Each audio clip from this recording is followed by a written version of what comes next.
Matt Patricia at this point. Well, sure, but the real thing they need to do is apologize to Jim Caldwell, because he was doing what they needed him to do. He was winning 9 games a season on average in 4 seasons. By the way, an African-American head coach who was fired because 9 wins wasn't enough, because 2 playoff appearances in 4 years for a team that hasn't won they've won 1 playoff game in 60 years. It is the least talked about record of futility in sports. 1 playoff win in 60 years. And this coach comes in, and in 4 seasons, he gets you to playoffs half the time. Now, no, you don't win any playoff games, but you know what? You know how you start winning playoff games? Keep getting to the playoffs. You'll start to win some playoff games. He averaged 9 wins a season, 2 playoff appearances in 4 years, African-American coach. Fired. Let go, because 9 wins wasn't enough. They bring in a coach that's not African-American. By the way, Stephen A., that's possible. You can have a black coach, and you could have a white coach who's a better fit or a better coach, and you can hire him, but that's not the case, is it? They've gotten much worse. They didn't just get a little worse. They lost, 12, 13 games last year? They got much worse. So, yeah, you fire a guy after 4 measly seasons for succeeding for a franchise that never does? You could apologize to the fan base for hiring Matt Patricia if you want to, but apologize for Jim Caldwell for letting a successful coach go. Here's where it's not a matter of disagreeing, Max. Here's what I would tell you. I think that you're being entirely too soft and too kind.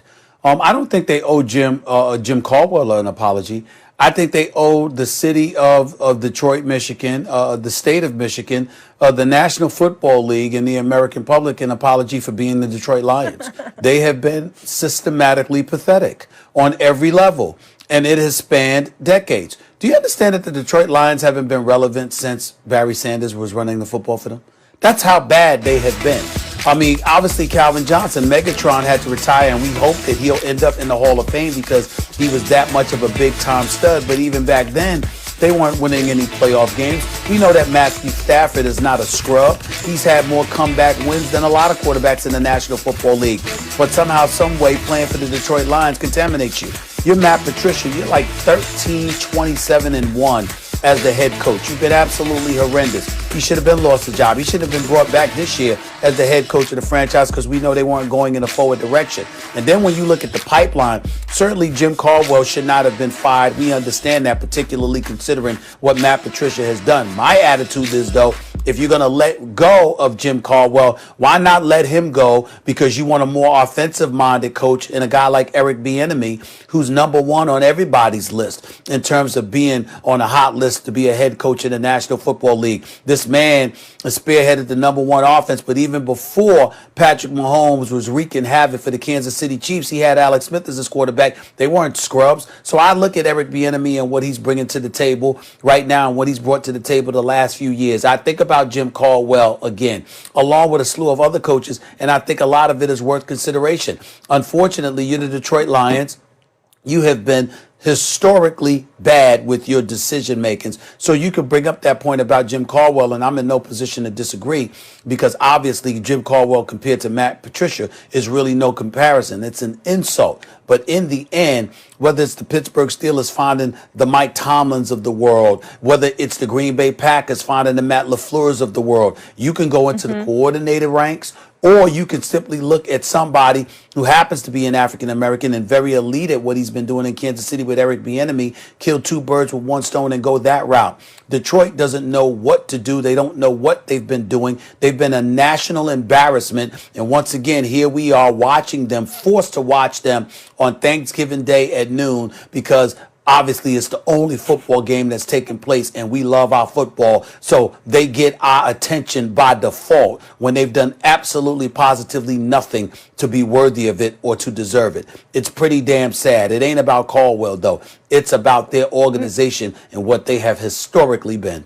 I think Max, can I jump in here quickly? I think it is quickly? about Caldwell. Like, I understand why. Go ahead. Yeah, sorry. Go ahead, Molly. No, I was just going to say, you can add to Caldwell if you want to, but I wanted to talk about Matthew Stafford because you have praised him before. He is a solid quarterback. Do you think at this point they've wasted his career and he should just demand a trade? Yeah, sure. Matthew Stafford, if I were him, I'd want to get out of there. I think Stafford looked like he had top 5 talent. I don't think his career has played out that way. I've never considered him a top 5 quarterback. So maybe we just misjudged the overall package of Matthew Stafford. However, we see, as Stephen A. said, two of the greats that we've ever seen, like maybe the best back you've ever seen if you're, under 60 years old, in Barry Sanders, retires at 30, and Calvin Johnson, an all-time great, at 30.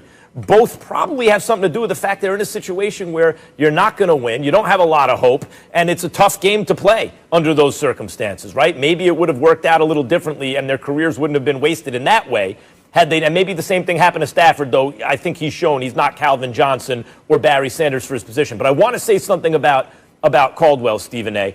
It's one thing to be Marvin Lewis, right? We talk about African-American coaches, how hard it is to get the job, and then you got to keep it, right? Marvin Lewis, you were right. You're like, it's not that he's bad. It's that you've had a long time to win, and you have not been able to win in the playoffs.